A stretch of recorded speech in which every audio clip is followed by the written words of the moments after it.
And the clap means go. Are you? Charmaine, thank you for coming. This is my first one that I've recorded during the day. So thank you for coming out of your day. I know you've got your kids at home at the moment. I don't know, because you've done like 1 million workshops over the last couple of months. So thank you for setting aside some time for me. I'm not introducing no one no more. So that's your job to introduce yourself. Show the world exactly who you are. Tell them about yourself and then we can carry on. Okay, great. So I am Charmaine, Charmaine King, and I am a mummy of 3 and a wife. So I have 3 children, 26, 6 and 4. 26 always gets me when you say 26. Yeah, it gets everyone. Yeah. Even gets me. Yeah. And I am work-wise, I'm a mental health first aid instructor. Yeah. So I deliver mental health first aid training to people, individuals, organisations. I'm also a mindfulness in schools teacher, children's yoga teacher. Yeah. So quite a lot going on. And now you're studying to be a counsellor as well. I am studying to be on top of everything counsellor. Else, you've got doing your counselling degree now. Yes. Which is, like you said, 3 to 4 years. So you've got a hell of a road. I know you'll do it anyway. You're just going to do it. It's without fail, but good luck with that. Thank you. Obviously, I think we started talking about 2 years ago. I think so. I think because we met up on LinkedIn. We did. And then I was putting up loads of that. I tweeted up quite a lot anyway. I saw you. Yeah, and you just reached out and said, "Oh, can we do something together? Your work is amazing."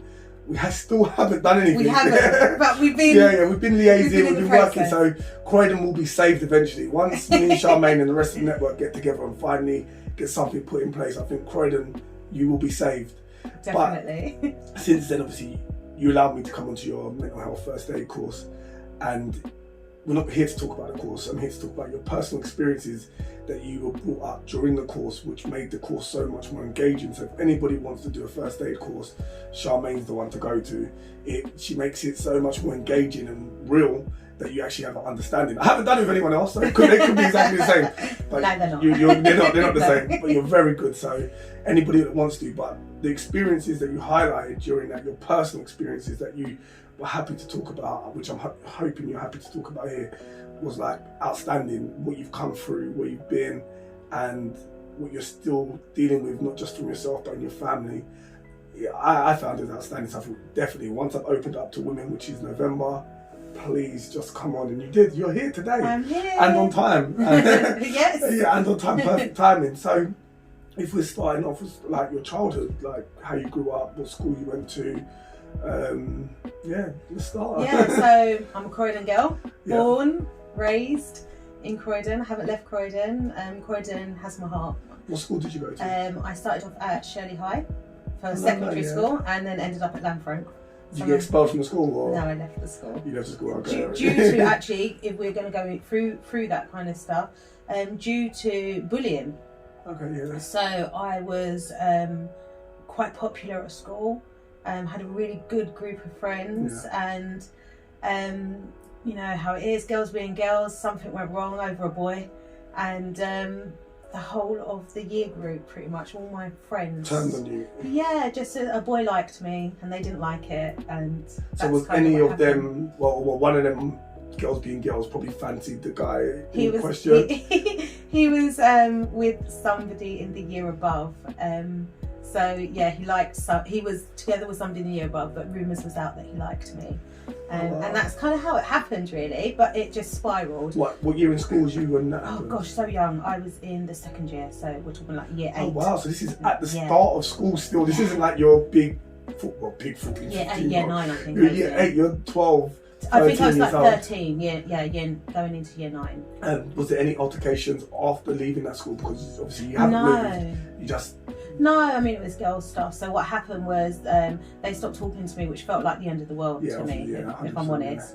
I hated going to school. I wasn't used to it. I was really popular. So I just, it was the worst time. Yeah, it was awful. And I stuck it out for a little while, and then I said to my mum, I want to leave. And I had cousins in Lanfranc, so it was like, straight jump, let's just go there. And then you could, back in those days, you could just jump schools, so it was fine.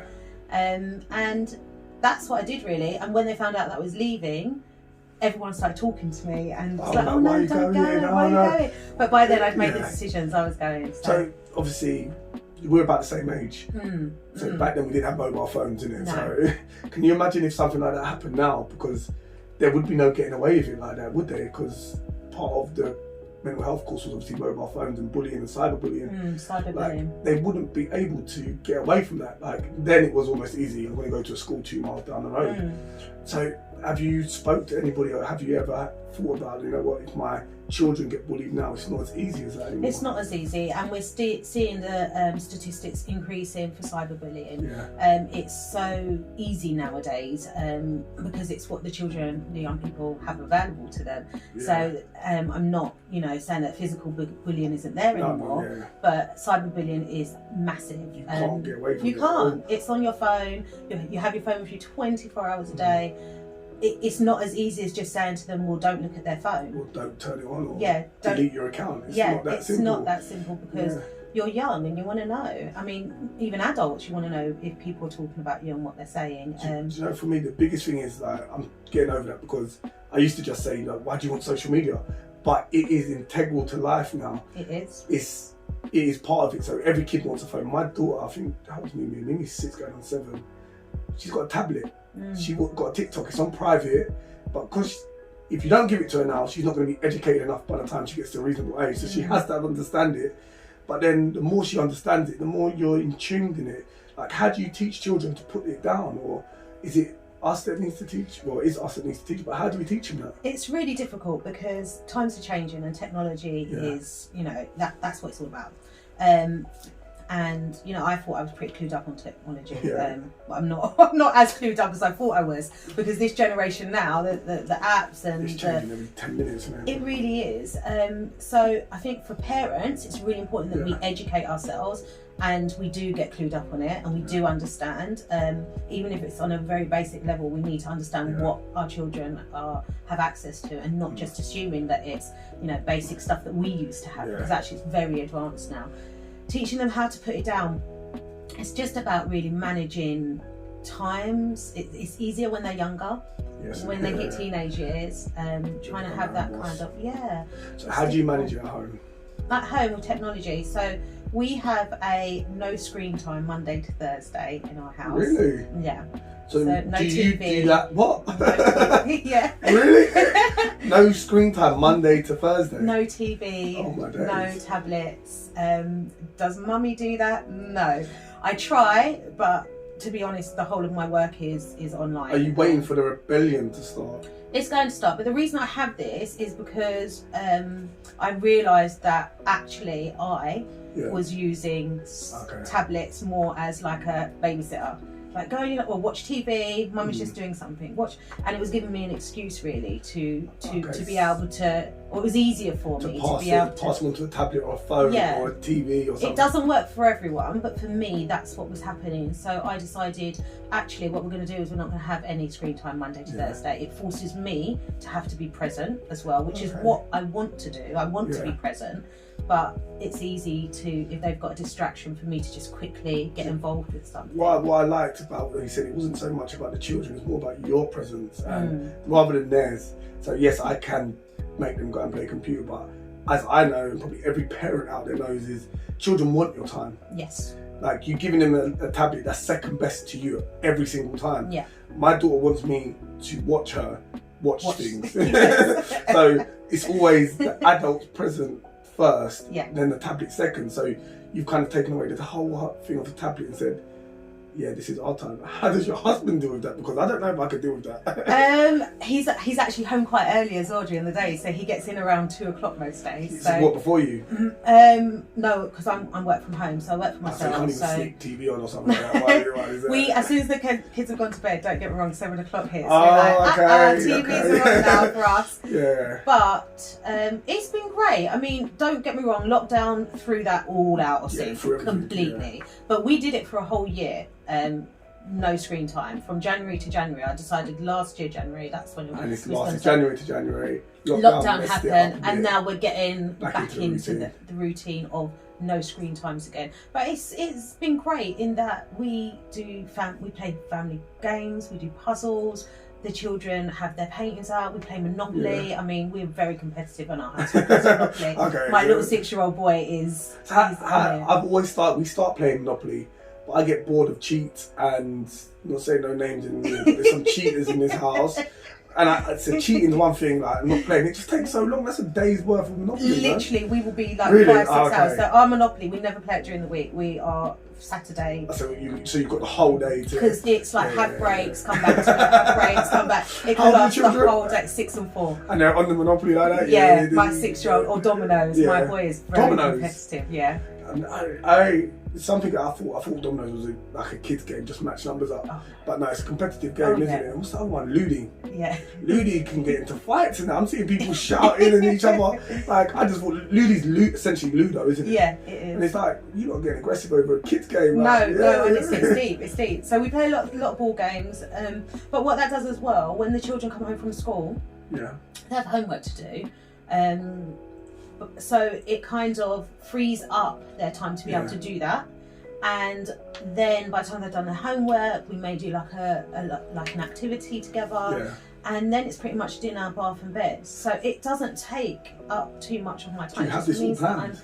Present. No, I just kind of go with it. Like what games we're going to play and things like that. Yeah, games, activities. No. Do you have like a book at home you just open up? It's Tuesday, the 31st of December, activity there? No, we have we just have things like what game do you want to play? We might play cards, we might play Snap, we might play pairs. Do you know what? It must be different. When you first started, it's difficult. But after 3 months, we're used to this. So you ain't watching TV, so you might as well pick something because there's no fighting this. Exactly. So you're so used to something that it just happens naturally. And sometimes I just leave them because actually, they're used to that. This is where the creativity comes in to it. So we're so used to packing our children in with doing things. Sometimes I'm just like, just play, and they just kind of like sit there like, what are we going to do? But eventually they will go off and they might do their little creative play. They might do a little role play.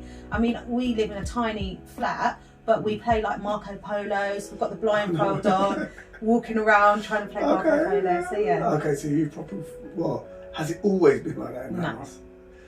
No, it hasn't. Has it always been like that? Because I know you said you brought mindfulness into the house. That sounds like it's almost like a perfect household you're coming into. No, really, it's not. Okay, before we get into that, because obviously that's a good conversation. When did you start bringing mindfulness in? Like, what turned you into? Or is it something you've always had in you, where you've always tried to be mindful about everything and deep thinking? So before I had my 2 younger ones, I myself got into yoga and mindfulness before they came along. And it was that kind of came about purely because in my childhood I experienced some trauma, which it's for another day, but I experienced trauma and this kind of stayed with me pretty much throughout my teens, my 20s. It was something that I'd never confronted, I'd never dealt with.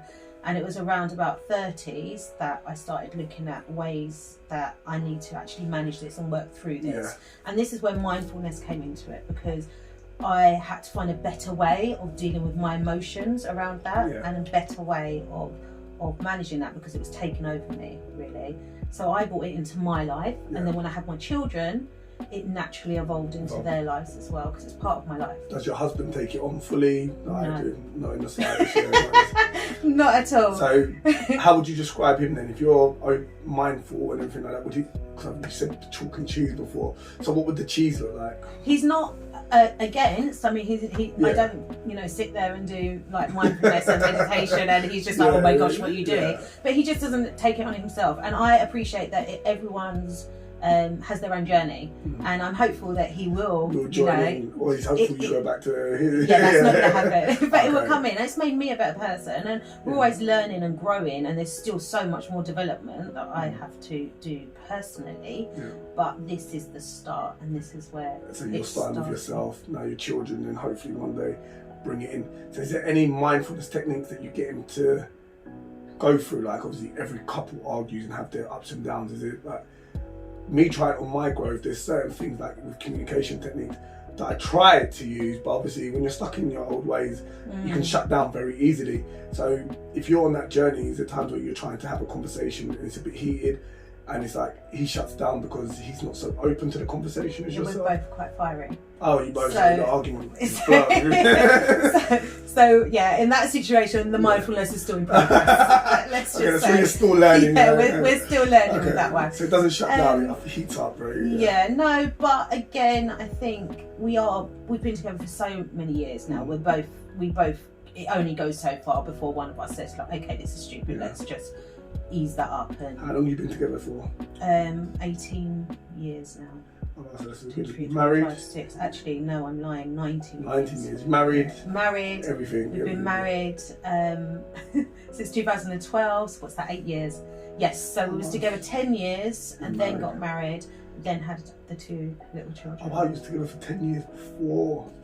So I met him when we was at Lanfranc, actually. So he went to Lanfranc as well? Yeah, he was my first boyfriend, proper boyfriend. Yeah. And then, he left the school suddenly, and we kind of lost contact until our early 20s, and then we kind of met back up. And been together since. 10 years, that's a long court. Like, you don't really hear about that anymore. Like, normally it's like, I met her and we had kids within 2 months. He wasn't getting married, if I'm honest. Really? We was very much like marriage just wasn't a thing. Yeah. And then relationships develop and you change as people, and the marriage was on the cards, and I jumped at it. I was like, okay, let's do this. Did you not want marriage either? Or I always wanted to get married. You kind of understood where he was and he didn't want it, and then all of a sudden he's like, yeah, let's do this. Because I was like that. I didn't agree in marriage, and with age you kind of see the commitment means more. It's not about the religion ceremony, it's more about the commitment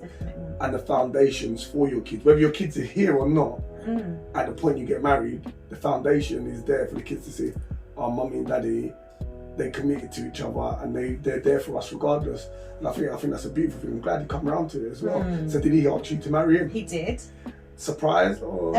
We was on holiday in Jamaica, so it was a bit of a surprise. Every family there, or was it just you two? My mum was there and friends, yeah. Okay, so, but not when he proposed. Oh, actually, okay, but yeah. Like I say, it was a beautiful occasion. It was nice. It was lovely. Yeah. Dumbstruck is the word. Yeah, it was nice. And then I messaged all my friends, and literally we got to the airport. By the time we got to the house, my cousins, which are like my best girls, were there at the house with like wedding magazines. And he was a bit like, whoa. I just asked her to marry me. Yeah, he was like, I didn't know it was actually gonna, doing the whole marriage thing. I thought we'd have an engagement. And, you thought you could have stopped there. Well, friends at the airport. So, at the house. At the house. So you see, in regards to him not being so open to mindfulness, does that make him a typical man's man? Like, so his definition of man would almost be the definition that people are anti now. Like, I'm not saying there's anything wrong with it, but there's almost men that are man's are chastised now, if that's the correct word. I'm not very I just feel like, do you know what? Obviously, on our course we spoke about our frame of reference and our life experiences shape who we are now, and that's what it is all about, right? Everybody's on their own journey. So you've grown up, even if we take my husband out of it, there's lots of people that have grown up with men don't cry, we don't show our emotions, man up, and all of that kind of stuff. And there's a generation of men out there is that find it difficult, or maybe not even find it difficult, they just don't do. It doesn't come into their head. They just don't express their emotion. They get on with it and they deal with it themselves. And, I'm obviously, we're husband and wife, so we talk, and, I would hope that I'm able to help friends and even him through talking and discussing emotions and things like that. But that's the point here. We need to change that culture when it comes to young people. So obviously we need to change that culture. Is there a point where it goes too much to one side as well? So like we have an extreme here where no one wants to be emotional, but is there an extreme here when we're overly emotional? It's a difficult conversation, it's a difficult ask, but is there a point? Can you be overly emotional? That's what I'm asking you. I don't know. Is there a point where like you're just reacting for reacting's sake? Is it too much? Like you actually just do need to man up?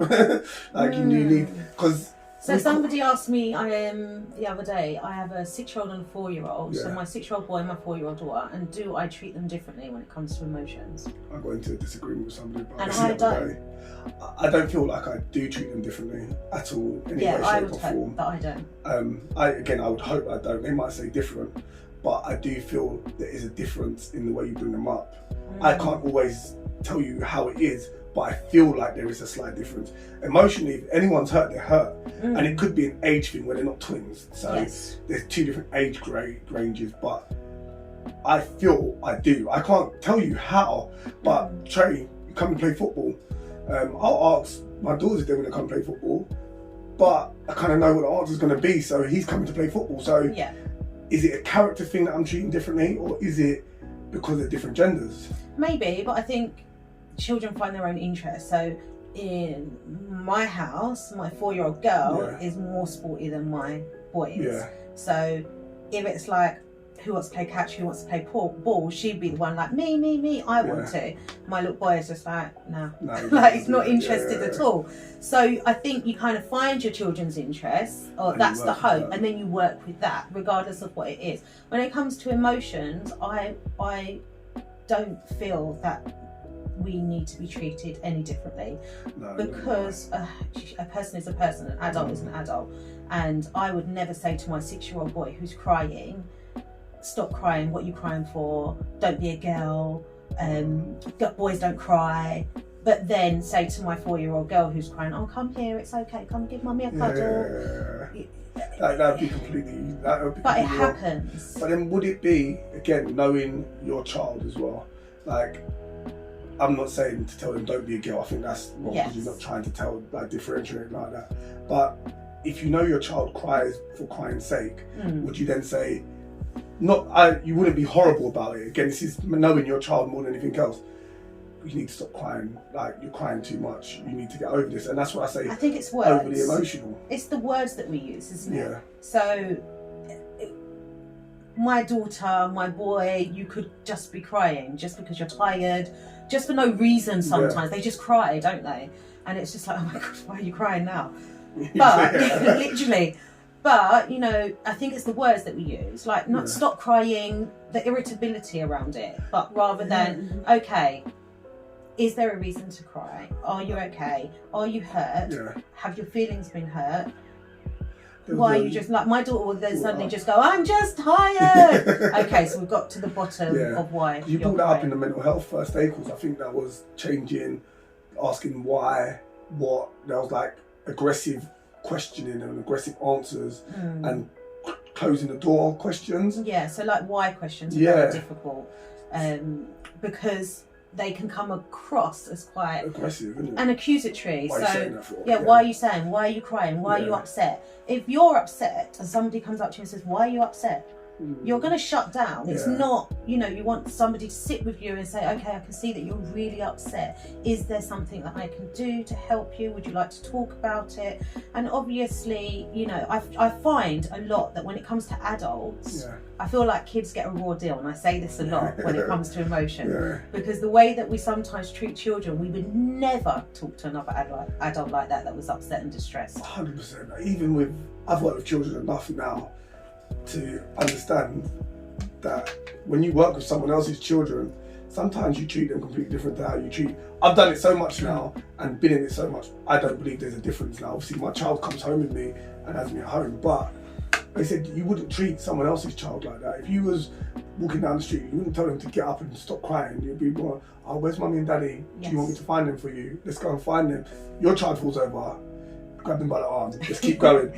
But there is a point where we have to build resilience in as well. So resilience comes in. We do need some sort of resilience. We have to also teach our children that life happens and challenges happen, and we need to build coping mechanisms in place for that, because we're not doing our children any favours by just allowing them to just kind of waft through life thinking everything's all great. That's what I was going to say though, overly emotional. So maybe I've said overly emotional wrong, and it was like building children without resilience. So every time they're upset, or you're going to coddy model them, and you're going to say, oh, you know what, don't worry, or you can't go out no more because you might get in trouble if you leave the house. And like my child is special and can't leave the house, and when they finally get into the big bad world, it's not really bad, but life happens. It's different.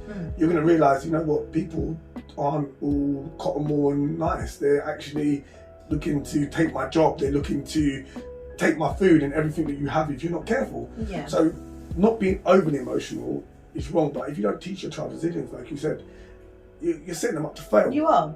And this is the thing, I'm not saying like, you know, like you say, just wrap them up in cotton wool and allow them to cry whenever they, you know. But what we do have to do is be really mindful of their emotions and allow them to express themselves. And if they are angry, actually it's okay to be angry and to know, because mummy gets angry, daddy gets angry, everybody gets angry. That is an emotion, that is a normal feeling, and it's okay. But what we need to teach them to do is how to manage that emotion. So not reacting, but more responding. Okay, you're angry, what are you going to do now? Are you going to pick something up and throw it across the room? So they have the option or of what they're going to do. And helping them to understand that, because, you know, if children cry and we keep saying to them, stop crying, they're never going to be able to deal with pent up inside them, don't it? And it stays in, and then we get this generation that we have of people not being able to express themselves, and even though it's a generation, it's almost the past, because it's something we're trying to work on. It's not just the generation where I'm from. It would be my dad's generation, dad's generation. Yeah, historically would be the word. But is there an issue then? What's the issue? Well, you parent how you were parented, right? And then you try to tweak it and do it differently. What is the issue? They've succeeded and they've all lived their lives. Oh, you're saying what is the issue? Why do we need to cry more and be more open? But have they succeeded? Have they faced trauma or pain and anguish or you know, arguments and not been able to express themselves in the way that they want? Have they got angry and hit something or punched a wall or thrown something instead of being able to find a better way to manage that? So the idea would be maybe they have found, you know, maybe that hasn't occurred, but you know, statistics and research shows that actually people are dying through suicide, especially men. Exactly. Men are more likely to commit violence towards another man. Men are likely to commit so many more horrendous crimes than women are, and that could potentially be one of the reasons. And the main reason is we're unable to deal with situations as they arrive, and we react rather than respond with the appropriate measures. I'm not saying it's for everyone. It's not like one size fits all here, but it's just about bringing awareness, isn't it? And just being more aware, so that as each generation, we just, you know, we're becoming more aware of mental health now. So by the time that filters down to our children, that generation are going to be so blessed, and then their children, you know, it's awareness, it's increasing. Their parents will be one step ahead of us already. Exactly. So, highlighting, making it aware. I said it's only something in my phase, and it sounds like in your phase you've started your journey as well. Is it something that we find, because so many of my friends now have hit 30, and I'm not going to lie, when I was 16, I didn't want to hit 30. I don't want to hit 40. None of us did. It's like, what am I going to do here? But it's almost like you find a new lease of life when you hit 30, and it's like your life properly starts. You lived, because most of your life when you're young, you spend in school up to 16. Now I've had 15 years of really finding myself, and I was like, oh cool, now I've got all this information, what am I going to do with it? And it seems like your growth is now to support and help other people finding that growth, no matter how they are community-wise. What has made you decide you want to help so many people? So for me, it is about, again, like I said, I had lots of trauma in my life. I had my daughter really young as well. I was 15 when I had my eldest daughter. So we grew up together, and you know, she taught me how to be a mum, and we kind of just muddled through and got through it. And she's an amazing, incredible, you know how much I speak about her on the course. Like, she's an incredible woman. She's travelling now as well. She's travelling. She's just 2 weeks ago moved to Spain now, so she's working in Spain, living out there. But she's great, and I think me not dealing with my own issues that I had, and trying to deal with them with unhelpful coping mechanisms, being alcohol and, you know, just blocking them out. And then I would have like a I'd be okay, and then I would just dip, and I would have that low for a couple of days before I was able to pick myself back up again. And I couldn't keep going through life like that. And I think that's what happened, really. I knew from a young age I always wanted to work with young people and support them, but I didn't know how that would look. And I kind of fell into accountancy. I needed to choose a career that was going to earn money so that I could raise my child and provide for her, and that's what happened. And then it was when we decided to have my little boy, so 7 years ago now. So it was a planned thing. He was very much planned, yes. Really well, He really was. And my daughter was going to university. I think that's what happened, and I suddenly had a who am I? I literally don't know who I am. I need a child. Yeah. Honestly, it was like that. I've been a mum since I was 15. What am I going to do? I should have been thinking, yes, I can travel. I can do what me. No, we need a kid. Yes, so that's what we did. And my husband, he's been there since she was 6, but didn't have any. We didn't have any together. He didn't have any outside of. So he's raised my baby, my big girl, as his own, and he's been an amazing stepdad. And not that we ever think of him as a stepdad, actually, he's just dad.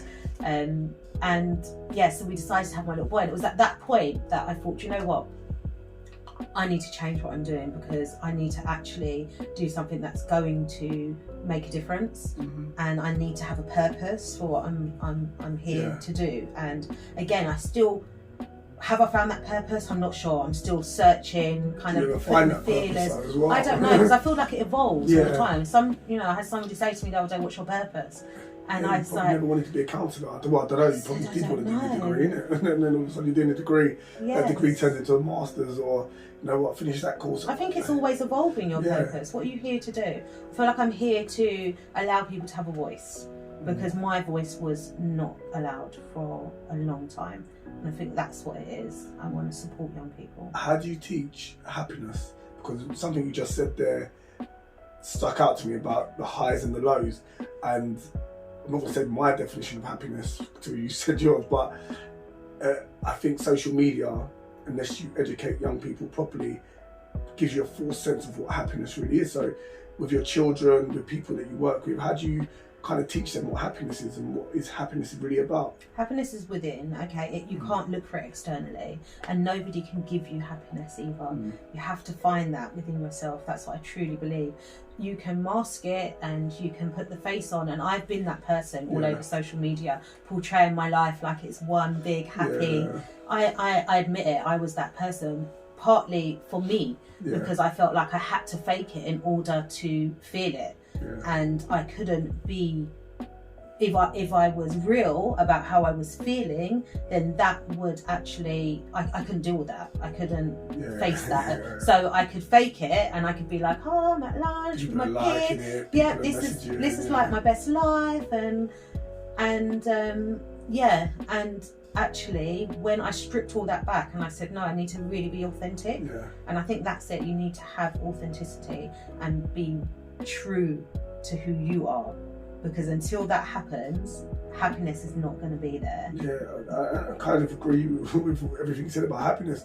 For me, happiness is I'm always happy, but people I wouldn't say I'm ecstatic, but I find every day is my level of happiness. I'm not searching for the ecstaticness of winning £1 million, because that's not real happiness. Buying a new car, that isn't real happiness. No. What is it every day that I feel when I wake up? And then I measure my day to yesterday, my happiness, and I think that's why I'm always in a good mood. Like, I'm not in a bad mood because I'm not trying to win the lottery every day. I'm not searching for something that doesn't exist. In myself, I'm happy and I'm proud of everything I've achieved and want to achieve. So I found a special place in my little head where I kind of just every day go to, you're there. If something happens, go back to yesterday. Where was I yesterday? Okay, so tomorrow I'm going to aim to be back where I was yesterday. I said, if you have a big low or a big up, and you're always searching for the big up, and then every up has a massive low at the end of it. It does, it really does. So you're always going to be, I think they call it bipolar. My sister had bipolar. Yeah. And I remember one time she called me up and she was like, she was in a bad place. And she was like, I spent all my husband's money. I was like, what do you mean? Like, how can you spend all his money? He was like, he was working oil rigs, and he was sending money back home from oil rigs. And she was like, I had a thing, and I had to chase how it feels to spend money because it made me feel good about myself. I was like, wow, like that is unbelievable. At that time, I don't believe in this. About 10-15 years ago, I don't believe in anything mental health. If you're depressed, what are you talking about depressed? Just get up and go. Yes. Just go to work. Like, stay in your house. It's just an excuse to get benefits. Yeah. So I kind of didn't believe it. You're just spending his money for it. He's going to go mad when he comes back. Obviously, lucky enough, he understood it and they put their things in place. But if you're searching for massive highs that aren't from within, you're gonna hit stumbling blocks the whole way through life. And that's when I believe that you find depression. When you need Instagram, you're gonna go and get released. We could probably all go and get a nice big old Mercedes on this if we wanted to, and take nice pictures against it and go and get a bottle of champagne. But for me, happiness is my children, my partner, having conversations with people like you. I think you're right. It's about finding those key things and actually recognising that even though they're small, like you say, and it's not, you know, the big fancy car or winning the lottery, that these are the important things, and these are the things that you know, you can find happiness from. I found what really helped me, so when I was going through that kind of transition of trying to really be more authentic actually, and I really did find it difficult, what was every morning I would wake up and I would say all of the things that I'm thankful for, and I would write them down, and I wouldn't leave until I had a whole A4 page of everything I was thankful for. So every day? It could be anything. Waking up, I'm thankful that I have hot water. I'm thankful that there was actually tea in the house, so I can make a cup of tea. I'm really thankful for the cuddles that I got from my little girl this morning. I'm thankful for all of these things, no matter how small, but noticing all of the little things that actually made me feel okay, made me feel good. And then at the end of the day, I did gratitude, so all of the things, again, that happened throughout the day that made me really grateful. So this was helping you find your true self. As you wake up in the morning and notice all those small little things that we just... They said we take for granted every day, but you decided, I'm going to acknowledge everything that I'm grateful for. And at the end of the day, what happened during the day, what I'm grateful for. This is so... Because I have to actively work on it. Yeah. And whatever that looks like for you, you know, for me, I love pen to paper, so I love writing things down. So whatever that looks like for you, but mental health for me is something that I have to actively work on. I know when my mental health is slipping, and that is because I have not been meditating. It's because I haven't taken time for myself. It's because I've let all of the stresses mount up. So mental health is exactly, and I recognise that, like physical health. It is. If you want to stay not at your peak, or even just in a decent state of physical health, you need to maintain it. So that's eating healthy. To be fair, eating healthy is good mentally, it's physically as well. You need to go to the gym, or if you don't go to the gym, go for a walk, go for a jog, get on the bike, get on the rower. Mental health, you have to start recognising and appreciating every little bit about yourself to make sure you're working on it continuously. And this is where the authenticity comes in, because you can't do that unless you're ready. And unless you're prepared to actually, you know, I mean, some people haven't experienced trauma, or you know, they just actually have really, you know, we talk about our stress pot. They're actually really, you know, kind of don't let stress affect them and things like that. But if you are one of those people that do experience lots of stress and lots of things, and you do have those up and down moods, it is something that you should be actively working on. Just the same as if we had aches and pains in our body, we would look to see what we can do to, you know, combat that and make that feel better. And that goes, like you were saying, about trying to change the narrative about men talking, opening up. There's also changing the narrative about seeing a counsellor, and not just for men, that's for everybody. Because I never went to a counsellor, but I've had someone I talk to open up and like talk about issues. I don't get stressed because I have my coping mechanisms in place. So I do get stressed and I do feel down, but I put things in place that help me pick myself back up. But when it comes to talking to a counsellor, we're all happy to go to be fair, most men don't like going to the GP or the dentist either. So it's a whole big thing. It's a whole so area, isn't it? Every man wants to go to the gym and look buff, but no one don't want to go and see a GP about aches and pains. No one don't want to go and see a counsellor about mental health. No one don't want to go and see a dentist about their teeth. So it's a whole issue with men in regards to just I don't know, being authentic. I think we can generalise a lot. So in a general, I'm not just talking about my circle and the people around me. Yes, same. We can only go from our own experiences, but I have the same experiences. Yes, and obviously what research shows as well. Generally, it's really. But then this is the key here. We are going to be making a difference with this. You are doing, and with people, these conversations that you're having, people are talking about their feelings, their emotions, and what's going on in their lives. And these are really important. These podcasts that you're doing, they're really, really important. And again, us talking about it, we are educating ourselves, those around us. That's going to be passed on to our children, and that's the key really. It's about educating ourselves. I found more so now having these conversations that men actually do want to have the conversation, and I put up a post today and said thank you to all the men that messaged me directly, but they're scared to have the conversation in public.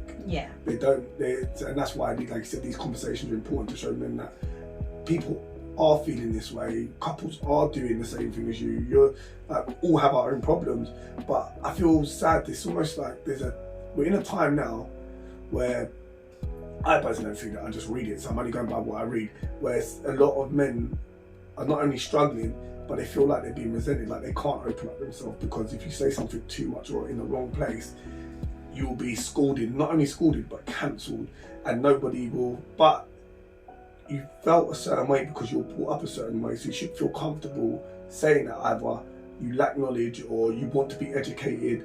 And I feel sorry for them, because how can they do that if they're scared to come out because they feel people will judge them? And I know, it's difficult, isn't it?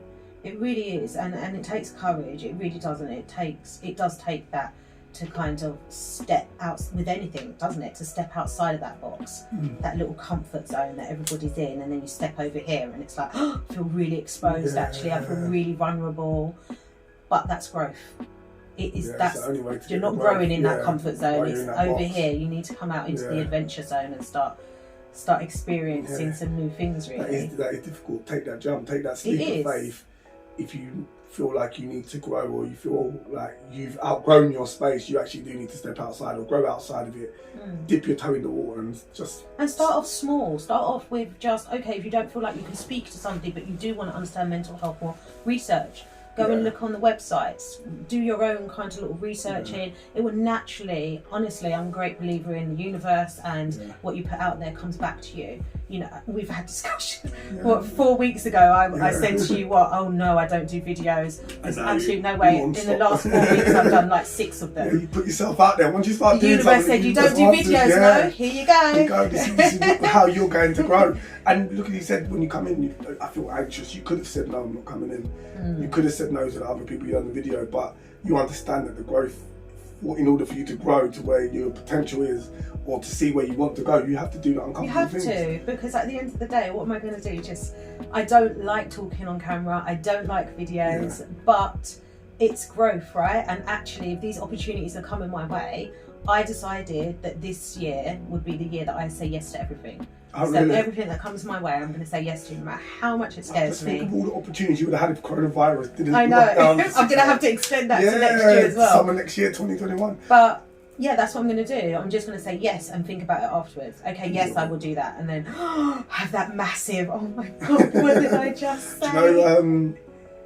I've got the workshop that I'm going to be putting on. One of my principles is actually the fuck it principle. I don't swear a lot, so sorry. Am I in screenshot still? Let me get back in screenshot. It's the fuck it principle, right? And that is exactly like that. So not fuck it as in like punch someone in their face. No, right? but nothing that's going to impact your life like that, but only in a positive way. So I said someone offered you something, say yes to it. Say yes. Like I've given you no choice. So one of the actions, I learned this from your course, was to make sure you have loads and loads of activities going on. So one of the activities, I'm not going to say what it is, but they will have to do the activity, action something by the end of the course. So everybody that's on it, it's only going to be a small, because I understand that not everyone's comfortable, so it's going to be a small group, closed group to begin with, but you're going to have to, at the beginning we're going to set out what you want, and at the end you have no choice but before you leave you will action it. And that will be the fuck it. You decided what it is. you're gonna do it before you leave. Before you leave my presence, you will fuck it and do it. Do it. You will have no choice, because you have to. At some point in your life, you have to make that step. You do, and it is scary. I'm not going to say that it's not. It's really scary. Even coming here, I was just like, I was driving here, and I was like, Char, what you do? You hate this. Like you fumble, you say a lot. Like you're going to be on camera. Like, come on, this is not. And I was just like, no, this is what I'm doing. Like, what's your motivation? I just want to get awareness out there. Like, I don't know. The thing I have is you never know where each opportunity is going to take you. Yeah. So I could do this and someone sees it and actually they're like, you know what? She's right, you know, or they're right, you know, actually, I think that I do need to speak to somebody, or actually, I think that maybe we should look into mindfulness for our children, or maybe I should go and speak to my GP. You never know who you're going to be helping and supporting, and I'm really all about just, you know, I'm not an expert in lots of things. Not yet, but I have lots of lived experience, and I have lots of experience and of you know, things that I've gone through myself, and I'm passionate, and I just feel like actually I'm a normal person, and I'm really trying to be very authentic now and really honest about my life, and actually it's not all, you know, you said it sounds like a harmonious home. Like mate, you walk into my house, drapes everywhere. I shout, of course I do. I still shout at the kids, they still get on my nerves, of course, but we all do that. But the point is that I have more awareness now, and I am actively trying to make a difference, and I'm actively trying to change myself, grow myself, and that's the difference. And without awareness, you can't do any of that. I think it's the authenticness that you keep saying, you keep bringing up. You have to actually not only want to grow, but accept what's happened previously. You can't shut down and try and ignore it, because no matter how much money you get, no matter where you get to in life, if you shut it, it's always going to be in the back of your head. And I feel it stunts you as well. Stunts your growth, because you're not being honest. And the universe, I'm very much about that. It cannot give you what you're looking for if you're not honest about where you've come from, who you are. I've made tons of mistakes. Do you know what I mean? There's things that I wish, you know, I'd not done, and you know, even parenting. You know, there's no rule book. We all make mistakes. I'm not saying that I'm the best parent out there, but I realise, okay, well, these are the areas that I need to develop in my parenting skills, and this is what I'm going to do about it. Do you feel like, not every parent, but a lot of parents, where they're not teaching their children what true growth is, or our definition of true growth, some people might think it's something else. That's why the children are falling into the money pot.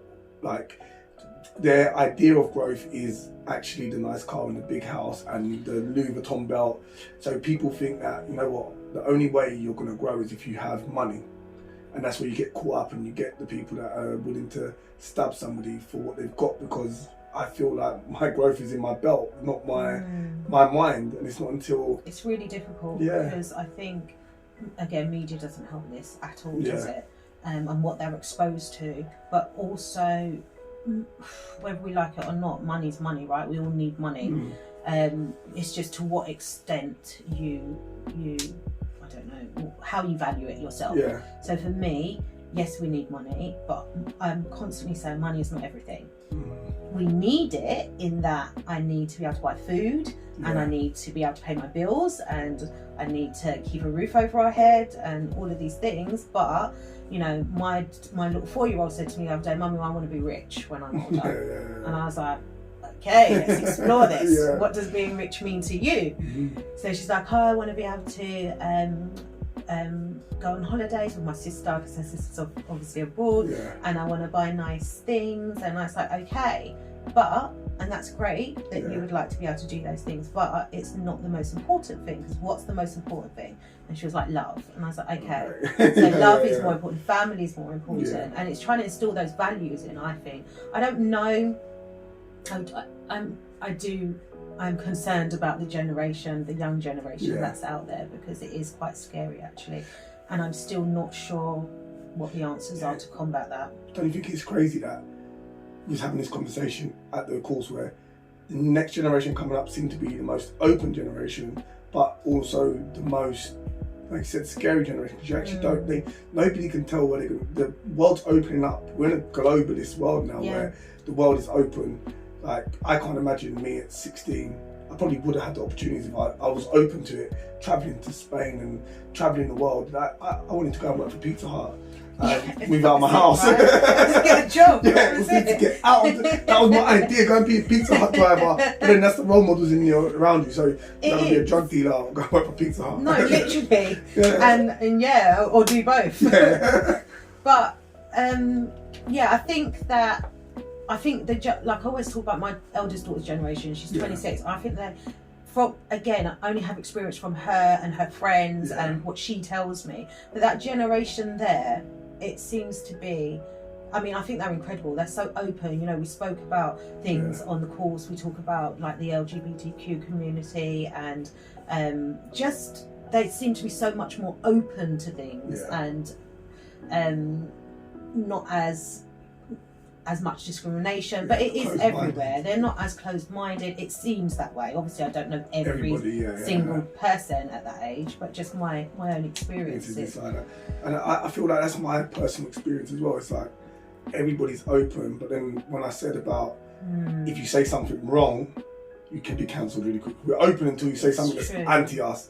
So we don't want to have a conversation that isn't involved being open and honest. But if you're being open and honest but you're saying something against us, now you're being cancelled. Yeah, and it's almost like how I'm not into politics, number one.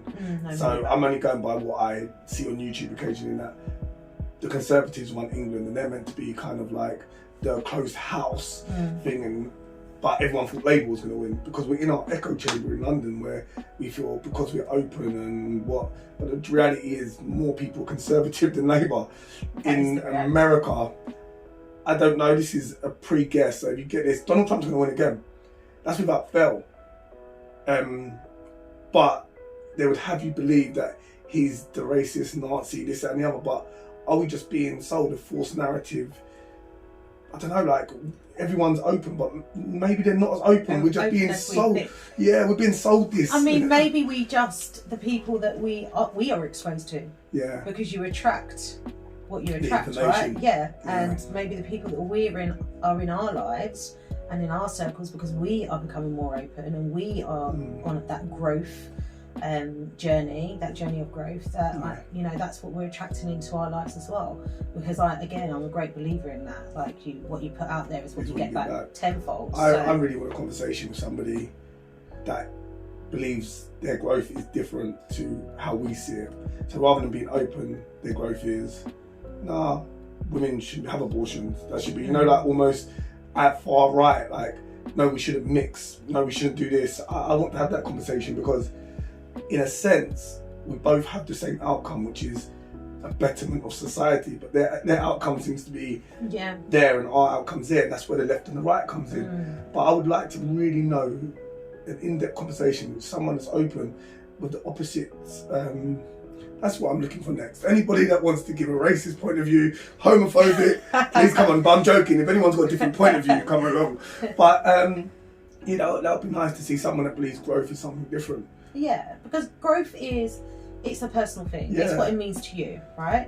And my journey of growth is only this because of the experiences that I've gone through and what I've lived through. So this is the growth, this is the journey I have to take in order for me to be the person that I want to become. So, and like you said, it's evolving all the time because you'll hit a target and then it will change. So there's no actual definite end goal, is there? No, because it's evolving as you when I get there, I'm just and the experiences that I'm gonna go through from here to there is then going to shape that and evolve into something else as well. So growth is a real personal journey because it's about what you want to achieve in your life and where you see yourself. So that's good. As we're coming to the end now, one more question for couples: is there any? You've been together for 20 years, so that's a good fair. You're not 40 yet, are you? I'm 41. 41. So almost half your life you've been with your partner. Yeah. I would say over because for the first 10 years of your life you're not going to have a partner like that. Well, hopefully for that few years, not just to year 10. But so the majority of your life you've been with your partner. Like I said, it's not been easy. You've had your things, but what tips would you give, like a couple of tips you would give other people, men looking to build on their relationships rather than a woman's point of view? What would you say to men?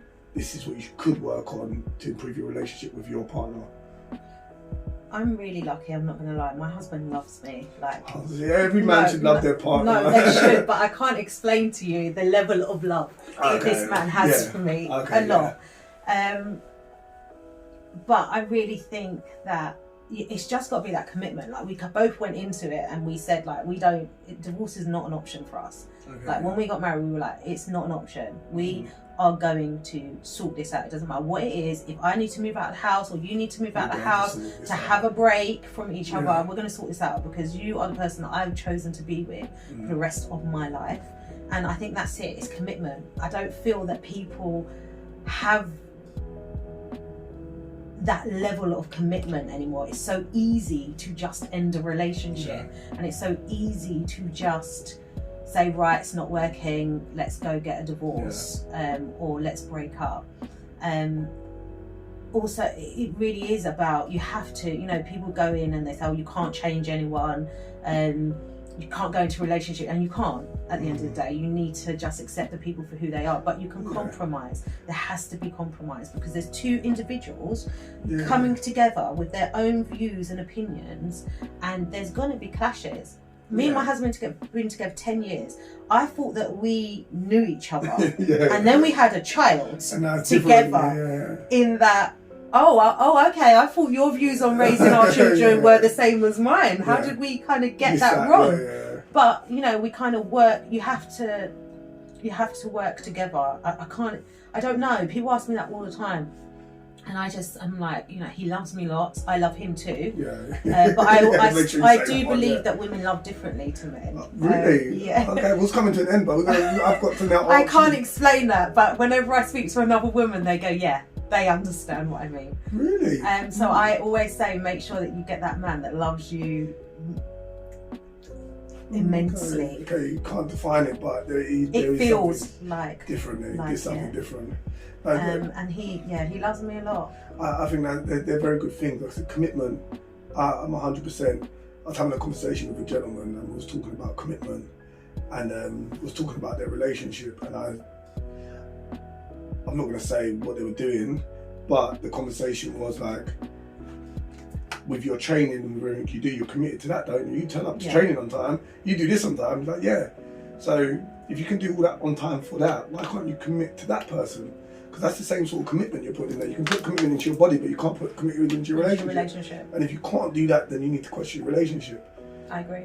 And also, what was the next one you said? I said commitment, communication. And communication is key. It really is key. And I know everyone says communication, but no, actually really understand what that means. Really understand. And even now, I'm not saying me and my husband argue like we do. We still haven't got that communication thing down.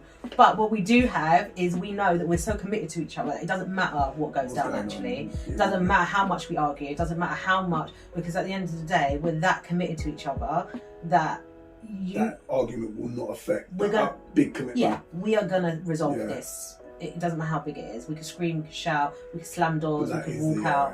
But at the end of the day, we're coming home. Right. And I think that's definitely something.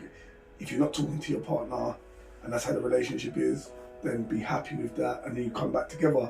Yes. I think a lot of people fall into the trap again of how someone else's relationship is dealing with stuff. No, you're committed to your partner. You and your partner, you said you might not know each other perfectly, but you've made a commitment. So be committed to your relationship, not your friend's relationship. And don't look outside of it, because actually what works for them may not work for you. And also, people only show you only see what people allow you to see. So do not assume that what you're seeing is what's actually going on. Instagram has been in real life for years, so it has. I've always said it. Mate, we've had friends where it's like, wow, you're breaking up. Like, did not see that coming. You had the perfect relationship going on. Thought you had a perfect relationship, didn't see it coming. And that's what you see. There's no such thing as a perfect relationship. Anything. Anyway, that's another day, another conversation. Charmaine, thank you very much for coming today. Thanks for inviting me. It's been a great conversation. I hope you enjoyed it as much as me. I will send this to you, and you can let me know what you think. And I can cringe. Thank you, Charmaine. Thank you.